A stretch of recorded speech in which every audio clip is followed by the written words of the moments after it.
Assalamualaikum warahmatullahi wabarakatuh.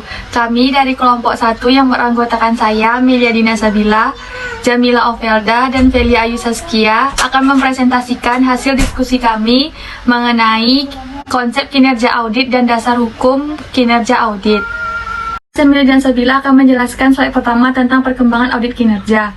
Sebelum mencapai bentuknya, audit kinerja mengalami evolusi yang cukup lama, dimulai dari financial statement auditing pada tahun 1930, dilanjutkan dengan manajemen auditing pada tahun 1950, dan program auditing pada tahun 1970. Pada tahun 1971, Elmer B. Stead dari United States Comptroller General Accounting Office untuk pertama kalinya memperkenalkan audit kinerja atau performance audit pada Kongres INTOSAI, International Organization of Supreme Audit Institution di Montreal, Kanada.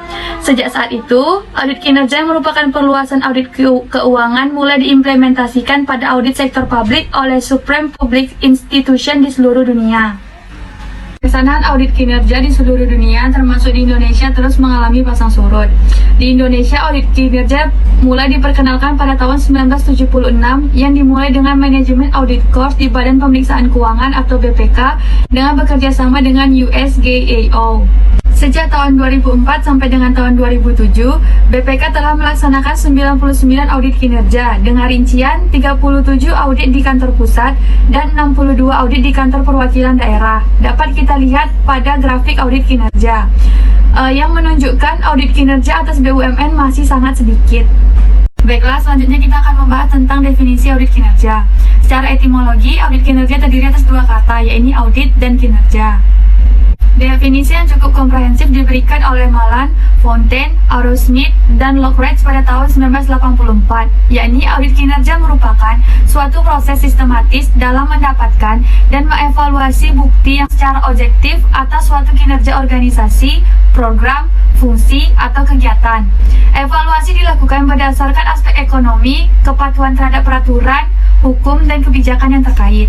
Tujuan dari evaluasi adalah untuk mengetahui tingkat keterkaitan antara kinerja dan kriteria yang ditetapkan serta mengkomunikasikan hasilnya kepada pihak-pihak yang berkepentingan. Fungsi dari audit kinerja ialah memberikan review dari pihak ketiga atas kinerja manajemen dan menilai apakah kinerja organisasi dapat memenuhi harapan. Selanjutnya, definisinya kita lihat dari pasal 4 ayat 3 Undang-Undang Nomor 15 Tahun 2004 tentang pemeriksaan pengelolaan dan tanggung jawab keuangan negara. Mendefinisikan audit kinerja sebagai audit atas pengelolaan keuangan negara yang terdiri atas pemeriksaan aspek ekonomi dan efisiensi serta pemeriksaan aspek efektivitas.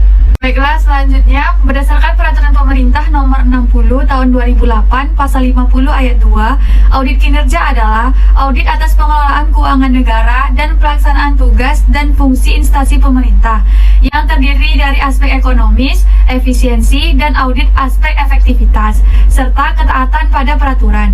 Tujuan dari audit kinerja adalah menilai kinerja suatu organisasi, program, atau kegiatan yang meliputi audit atas aspek ekonomis, efisiensi, dan efektivitas atau dikenal dengan 3E. Audit fokus pada area yang mampu memberi nilai tambah dan memiliki potensi untuk perbaikan berkelanjutan. Dari berbagai definisi di atas dapat disimpulkan bahwa audit kinerja adalah audit yang dilakukan secara objektif dan sistematis terhadap berbagai bukti untuk menilai kinerja entitas yang diaudit dalam hal ekonomi, efisiensi, dan efektivitas. Pada prinsipnya, audit kinerja terkait dengan hubungan antara input, output, proses, dan outcome. Input adalah sumber daya dalam bentuk dana, sumber daya manusia, peralatan, dan material yang digunakan untuk menghasilkan output. Sedangkan output adalah barang-barang yang diproduksi, jasa yang diserahkan atau diberikan, atau hasil-hasil lain dari proses atau input. Selanjutnya, proses. Proses adalah kegiatan-kegiatan operasional yang menggunakan input untuk menghasilkan output. Sedangkan outcome adalah tujuan atau sasaran yang akan dicapai melalui output. Pada slide dapat kita lihat gambar hubungan antara input, proses, output, dan outcome. Biaya input dan input termasuk ke dalam ekonomis, yakni berkaitan dengan perolehan sumber daya yang akan digunakan dalam proses dengan biaya, waktu, tempat, kualitas, dan kuantitas yang tepat.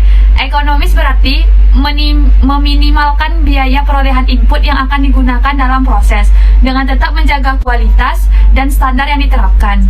Audit dalam aspek ekonomis meliputi faktor-faktor yang pertama, barang atau jasa untuk kepentingan program, aktivitas, fungsi, dan kegiatan telah diperoleh dengan harga lebih murah dibandingkan dengan barang atau jasa yang sama. Kedua, barang atau jasa yang telah diperoleh dengan kualitas yang lebih bagus dibandingkan dengan jenis barang atau jasa serupa dengan harga yang sama. Selanjutnya, input, proses, dan output termasuk ke dalam efisiensi. Yakni, efisiensi merupakan hubungan optimal antara input dan output. Suatu entitas dikatakan efisien apabila mampu menghasilkan output maksimal dengan jumlah input tertentu, atau mampu menghasilkan output tertentu dengan memanfaatkan input minimal. Audit atas aspek efisiensi meliputi 1. Apakah input yang tersedia untuk menghasilkan barang atau jasa telah dipakai secara optimal? Kedua, apakah output yang sama dapat diperoleh dengan lebih sedikit input? Ketiga, apakah output yang terbaik dalam ukuran kuantitas dan kualitas dapat diperoleh dari input yang digunakan? Selanjutnya, output dan outcome termasuk ke dalam efektivitas. Efektivitas merupakan pencapaian tujuan. Efektivitas berkaitan dengan hubungan antara output yang dihasilkan dengan tujuan yang dicapai atau outcomes. Efektif berarti output yang dihasilkan telah memenuhi tujuan yang telah ditetapkan. Audit atas efektivitas meliputi 1. Apakah output yang dihasilkan telah dimanfaatkan sebagaimana yang telah diharapkan? Kedua, apakah output yang dihasilkan konsisten dengan tujuan yang telah ditetapkan? Ketiga, apakah outcome yang dinyatakan berasal dari output yang dihasilkan dan bukan dari pengaruh lingkungan luar? Baiklah, selanjutnya kita akan membahas tentang pentingnya audit kinerja. Pertama, kita akan membahas pentingnya audit kinerja untuk pemerintah. Bagi pemerintah, audit kinerja dapat menjadi ukuran penilaian dan perbaikan atas 3E, ekonomi, efektivitas, dan efisiensi, dari program kegiatan, pemerintah, dan pelayanan publik. Kedua, bagi legislatif dan masyarakat, audit kinerja memberikan informasi independen apakah uang negara digunakan secara 3E, serta mendukung pengawasan dan pengambilan keputusan oleh legislatif. Ketiga, bagi Badan Pemeriksaan Keuangan atau BPK, audit kinerja melakukan peningkatan kematangan organisasi dan nilai BPK di masyarakat, meningkatkan motivasi pemeriksa, dan mendorong kreativitas dan pembelajaran. Selanjutnya, audit kinerja untuk akuntabilitas publik. Akuntabilitas publik meliputi 1. Akuntabilitas kejujuran dan akuntabilitas hukum. Kedua, akuntabilitas proses. Ketiga, akuntabilitas program. Dan keempat, akuntabilitas kebijakan. Pada sektor publik, audit kinerja dilakukan untuk meningkatkan akuntabilitas berupa peningkatan pertanggungjawaban manajemen kepada lembaga perwakilan, pengembangan bentuk-bentuk laporan dan akuntabilitas, perbaikan indikator kinerja, perbaikan perbandingan kinerja antara organisasi sejenis yang diperiksa, serta penyajian informasi yang lebih jelas dan normatif. Baiklah, selanjutnya akan dilanjutkan oleh rekan saya, Jamila. Selanjutnya, keterkaitan audit kinerja dengan manajemen keuangan, di mana audit kinerja dapat dilaksanakan oleh pihak auditor internal maupun eksternal yang profesional dan kompeten sehingga menjamin objektivitas hasil audit. Pendekatan auditor pada bagian ini bertujuan untuk memperoleh dokumen yang mencukupi untuk memeriksa peraturan dasar organisasi dan memahami serta kondisi operasi sekarang.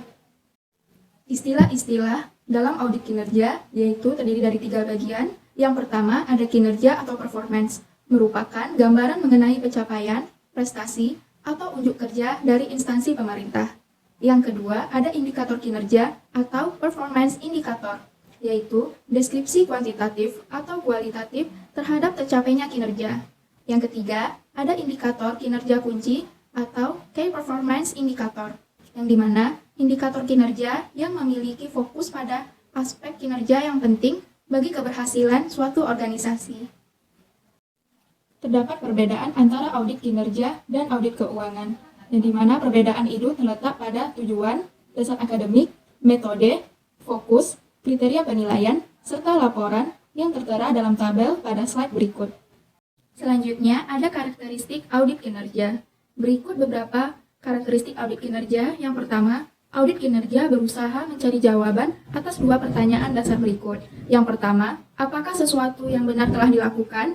Dan yang kedua, apakah sesuatu telah dilakukan dengan cara yang benar? Selanjutnya, proses audit kinerja dapat dihentikan apabila pengujian terinci dinilai tidak memberikan nilai yang signifikan. Menurut Sumarjo tahun 1980, karakteristik audit yaitu pemeriksaan operasional dengan menggunakan cara medical check-up yang dilakukan oleh dokter. Yang kedua, pemeriksa haruslah wajar, objektif, dan realistis. Dan ketiga, pemeriksa harus mempunyai pengetahuan dan keterampilan dari berbagai macam bidang. Yang keempat, agar pemeriksaan dapat berhasil dengan baik, pemeriksa harus dapat berpikir dengan menggunakan sudut pandangan pejabat, pimpinan organisasi yang diperiksanya. Dan yang kelima, pemeriksaan operasional harus dapat berfungsi sebagai suatu early warning system atau sistem peringatan dini agar pimpinan secara tepat pada waktunya. Selanjutnya, manfaat audit kinerja yang terdiri atas peningkatan kinerja, yaitu mengidentifikasi masalah dan alternatif penyelesaiannya. Yang kedua, mengidentifikasi sebab-sebab aktual dari suatu masalah yang dapat dihadapi oleh kebijaksanaan manajemen atau tindakan lainnya. Yang ketiga, mengidentifikasi peluang dan kemungkinan untuk mengatasi keborosan dan ketidakefisienan. Yang keempat, mengidentifikasi kriteria untuk menilai pencapaian tujuan organisasi. Yang kelima, melakukan evaluasi dan sistem pengendalian internal. Yang keenam, menyediakan jalur komunikasi antara tataran operasional dan manajemen. Yang terakhir, melaporkan ketidakberesan. Yang kedua, ada peningkatan akuntabilitas publik. Pada sektor publik, audit kinerja dilakukan untuk meningkatkan akuntabilitas berupa perbaikan pertanggungjawaban manajemen kepada lembaga perwakilan, pengembangan bentuk-bentuk laporan akuntabilitas, serta dapat menyajikan informasi yang jelas. Baiklah, selanjutnya saya akan menjelaskan tentang tujuan audit kinerja. Tujuan dasar dari audit kinerja adalah untuk menilai suatu kinerja, suatu organisasi, program, atau kegiatan yang meliputi audit atas aspek ekonomi, efisiensi, dan efektivitas. Baiklah, selanjutnya jenis audit kinerja. Jenis audit kinerja ada 3. Yang pertama, audit ekonomi. Yang kedua, audit efisiensi. Yang ketiga, audit efektivitas. Yang pertama, audit ekonomi. Konsep yang pertama dalam pengelolaan organisasi sektor publik ialah ekonomi, yang berarti pemerolehan input dengan kualitas dan kuantitas tertentu pada harga yang terendah. Yang kedua, audit efisiensi. Konsep kedua dalam manajemen organisasi sektor publik ialah efisiensi, yaitu pencapaian output yang maksimal dengan input tertentu atau dengan penggunaan input yang terendah untuk mencapai output tertentu. Yang ketiga, efektivitas. Audit efektivitas. Konsep yang ketiga dalam pengelolaan organisasi sektor publik adalah efektivitas. Efektivitas berarti tingkat pencapaian hasil program dengan target yang ditetapkan. Selanjutnya, yaitu proses dan tahapan audit kinerja, di mana proses audit kinerja secara umum, proses audit kinerja memiliki sistematika. Yang pertama, struktur audit kinerja. Yang kedua, tahapan audit kinerja. Yang ketiga, kriteria atau indikator yang menjadi tolak ukur audit kinerja. Dan tahapan audit kinerja dapat dikembangkan tahapan struktur audit kinerja yang terdiri atas yang pertama tahap pengenalan dan perencanaan, yang kedua tahapan pengauditan, yang ketiga tahapan pelaporan, dan keempat tahapan penindaklanjutan. Baiklah, selanjutnya yaitu peran auditor dalam audit kinerja. Berikut merupakan peran auditor dalam proses audit kinerja. Yang pertama, memberikan review independen dari pihak ketiga atas kinerja manajemen dan menilai apakah kinerja organisasi dapat memenuhi harapan. Yang kedua, memberikan rekomendasi dan solusi untuk mengatasi permasalahan yang terjadi. Yang ketiga, membantu manajemen mencapai kinerja yang baik dengan memperkenalkan pendekatan yang sistematis untuk mengevaluasi dan meningkatkan efektivitas pengendalian intern, serta memberikan catatan atas kekurangan yang ditemukan selama melakukan evaluasi.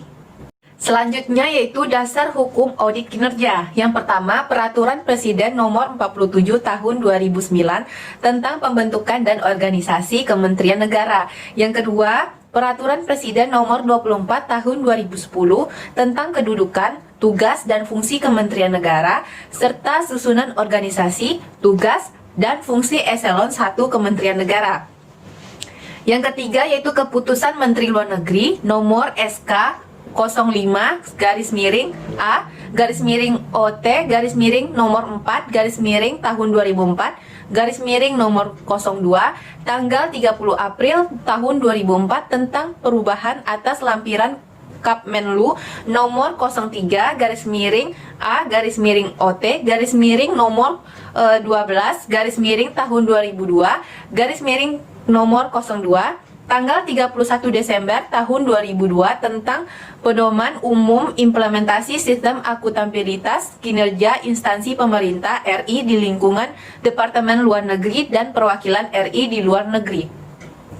Yang keempat yaitu keputusan Menteri Luar Negeri nomor SK 06 garis miring A garis miring OT garis miring nomor 6 tahun 2004 garis miring 01 tahun 2004 tentang organisasi dan tata kerja perwakilan RI di luar negeri.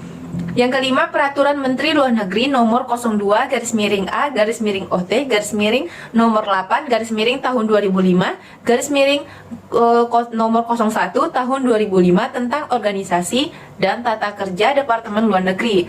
Yang keenam, peraturan Menteri Pendayagunaan Aparatur Negara nomor garis miring nomor 35 garis miring MPAN garis miring nomor 10 garis miring tahun 2006 tentang Juklak jumlah penyusunan laporan hasil pengawasan tahun APIP. Baiklah, sekian presentasi dari kelompok kami. Apabila ada kesalahan kami mohon maaf. Wabillahi taufiq wa hidayah. Wassalamualaikum warahmatullahi wabarakatuh.